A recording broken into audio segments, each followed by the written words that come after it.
दोस्तों नमस्कार। पिछले 9 दिनों में 8 बार पेट्रोल के दाम बढ़ गए हैं और लगातार अगर आप देखोगे तो 5 रुपये का उछाल है। तेल के दाम काफ़ी बढ़ रहे हैं। रशिया यूक्रेन वॉर भी इसका एक रीज़न हो सकता है, लेकिन मेन रीज़न हम आपको वीडियो के एंड में बताएंगे और सरकार कैसे इन पेट्रोल के दामों को कम कर सकती है हम वो भी देखेंगे। फिलहाल हम आए एक पेट्रोल पंप पे और पब्लिक का क्या रिएक्शन है इन बढ़ते हुए तेल के दामों को लेकर, उसको हम रिकॉर्ड करते हैं। भाई साहब आपका ये लगातार पेट्रोल के दाम बढ़ रहे हैं, आप क्या कहना चाहेंगे? भाई ये तो बढ़ जाएंगे, चाहे एक बार बढ़ा लो चाहे थोड़े थोड़े करके बढ़ा लो। तो सरकार पर इस पर काम करना चाहिए। भाई सरकार तो कौन सी काम करे, हाल तक कोई सी भी ना करती। तो फिर आपकी जो आमदनी है उस पर क्या इफेक्ट पड़ रहा है? आमदनी तो भाई हम भी आगे जो हम भी बिजनेसमैन आदमी है, ऊपर तो महंगा खरीदते हैं, दबा के महंगा बिक जाने हमारा मार्जिन कम हो गया। आपकी जेब पर इसका असर पड़ रहा है? पड़ा है, रोज देख ले 2 दिन का क्या कहना 1700। चाहेंगे आप? सरकार लगातार दाम बढ़ा रही है, क्या सरकार की गलती है? सरकार की ये गलती है, व्हीकल भी तो इतना हो रहा है। फिर ये आप मानते कि ये रशिया यूक्रेन वॉर की वजह से बढ़ रहा है तेल? और किस वजह से? व्हीकल ज्यादा हो रहा है, व्हीकल ज्यादा हो रही है इसलिए। क्या नाम है आपका? डंगी। ये जो सरकार लगातार तेल के दाम बढ़ा रही है, तेल के दाम बढ़ रहे हैं, इस पे आप क्या कहना चाहेंगे? ये तो बस अब देश की उन्नति का के लिए महंगा तो बढ़ेगी, सीधी बात से। अच्छा, सरकार की कोई गलती नहीं है? सरकार की कोई गलती नहीं है तो बढ़ना ठीक है तेल के दाम। हाँ, अगर महंगा तो चाहे कितनी ही बढ़ जाओ, लेकिन अगर 99% अगर ये रोजगार पे ध्यान हो जाए ना तो पूरा देश विकसित हो जाएगा। अच्छा, मतलब आप कहना चाह रहे हैं साथ साथ रोजगार भी सरकार को बढ़ाना चाहिए। बिल्कुल, हाँ, महंगा चाहे कितनी बढ़ जाए लेकिन रोजगार। तो आपकी जो ये तेल के दाम बढ़ रहे हैं, इससे आपकी जो आमदनी, आपकी जो जेब खर्ची, उस पर असर पड़ रहा है? वो तो तेल के दाम बढ़ेंगे तो हमारी हम भी बढ़ा रेट बढ़ा देंगे, कोई दिक्कत नहीं है। अच्छा, मतलब आप बैलेंस कर लेंगे। बिल्कुल। ये जो लगातार तेल के दाम बढ़ रहे हैं, इन पे आप क्या कहना चाहेंगे? भाई सरकार तो अपनी मनमर्जी के व्यवहार कर रही है, अच्छा, मतलब आप कहना चाह रहे हैं सरकार जनता के लिए कुछ नहीं कर रही। नहीं करेगी, ये कुछ भी ना कहा। तो फिर अब वोट किसे देंगे? अब हरियाणा में इलेक्शन आएंगे। हाँ, ये नमस्कार तो भाई साहब, देखिए क्या ना, नाम एक है? आदमी है अमरनाथ भाई। ये जो लगातार तेल के दाम बढ़ रहे हैं, आप क्या कहना चाहेंगे? भाई लठबाद जगह तो तेल के दाम बढ़ जाएंगे, अच्छा, मतलब सरकार की कोई गलती नहीं है इसमें। सरकार की कोई गलती तो आपकी जो जेब है उस पर कुछ असर पड़ रहा है इन तेल के बढ़ते दामों का? वो तो सबकी पे पड़ा है भाई। तो मतलब तेल के दाम बढ़ाना ठीक, अगर देश की बात है तो ठीक है, तो आपके हिसाब से सही है। नमस्कार अंकल जी, क्या नाम है आपका? नरेश कुमार। ये जो लगातार सरकार तेल के दाम बढ़ा रही है, इस पे आप क्या कहना चाहेंगे? कुछ नहीं कर सकता जी।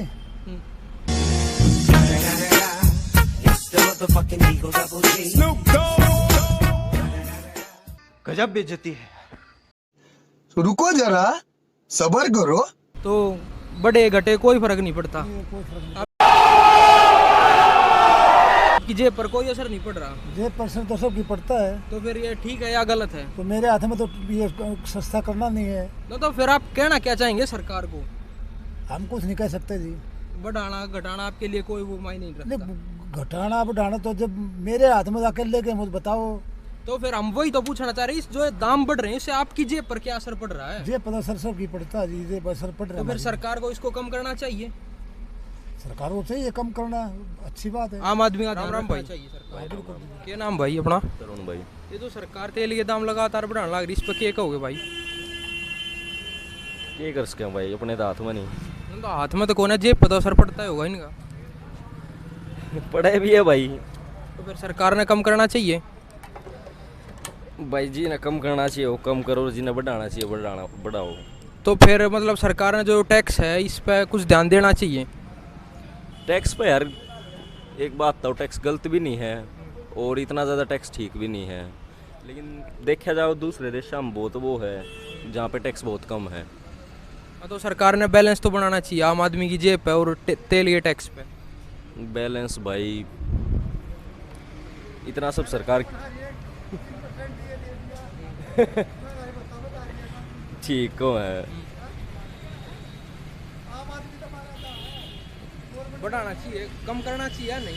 कम करना चाहिए, क्यों नहीं। तो अब बात करता हूँ तेल के दाम सरकार कैसे घटा सकती है।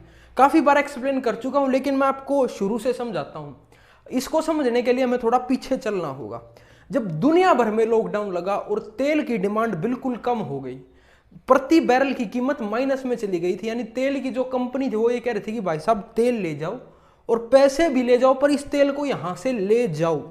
उस टाइम पर सरकार ने क्या किया, जो स्टेट टैक्स होता है और जो सेंट्रल टैक्स होता है वो सरकार ने बढ़ा दिया। यानी जो तेल के दाम वहां पर कम हुए ग्लोबल लेवल पर, क्रूड ऑयल के जो प्राइस कम हुए, उसका फायदा कंज्यूमर को यानी आम आदमी को सरकार ने पास ऑन नहीं किया। उस टाइम पर हम सरकार की गलती नहीं मानते, क्योंकि उस टाइम पर लॉकडाउन था और सरकार को भी इनकम कमानी थी, सरकार को भी पैसे चाहिए थे देश चलाने के लिए। वो ठीक बात थी, उसमें कुछ गलत नहीं था। लेकिन सरकार ने क्या किया, जब क्रूड ऑयल के प्राइसेस बढ़ गए और पूरी दुनिया से लॉकडाउन हट गया और सरकार के पास और सोर्सेज टैक्स आने लग गया, उस टाइम पर सरकार ने इस टैक्स को कम नहीं किया। ना ही सेंट्रल गवर्नमेंट ने अपना टैक्स कम किया और ना ही पर्टिकुलर स्टेट गवर्नमेंट्स ने अपना टैक्स कम किया।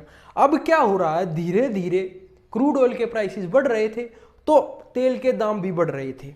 अब सरकार ने यहां पर खेला पॉलिटिकल गेम। उत्तर प्रदेश में इलेक्शन थे, पंजाब में इलेक्शन थे और भी 1-2 स्टेट्स में इलेक्शन थे। उस पॉइंट पर आकर सरकार ने तेल के दाम नहीं बढ़ाए। अगर ग्लोबल लेवल पर क्रूड ऑयल के प्राइसेस बढ़े तो सरकार ने उसको टैक्स से बैलेंस कर दिया। अब सरकार कैसे इन प्राइसेस को कम कर सकती है, मेन पॉइंट ये है, सरकार सेंट्रल गवर्नमेंट अपना टैक्स कम करे और स्टेट गवर्नमेंट भी अपना टैक्स कम करे। जितना पॉसिबल हो सकता है फिगर आउट करके इस टैक्स को कम करके और इस तेल के और ये जो बढ़ते तेल के दाम है इनको ठीक किया जा सकता है। और जैसा कि आपने आज की वीडियो में देखा, ज़्यादातर लोग यही चाहते हैं कि सरकार तेल के दाम कम करे ताकि उनकी जेब पर असर ना पड़े। आपको वीडियो पसंद आई है तो चैनल को सब्सक्राइब करके बेल आइकन प्रेस कर लीजिए। जल्दी मिलूंगा अगली किसी वीडियो के साथ। आपका क्या रिएक्शन है वो भी हमारे लिए बहुत इंपॉर्टेंट है, उसको कमेंट बॉक्स में बताइएगा। जल्दी मिलूंगा, बाय बाय, टेक केयर, जय हिंद।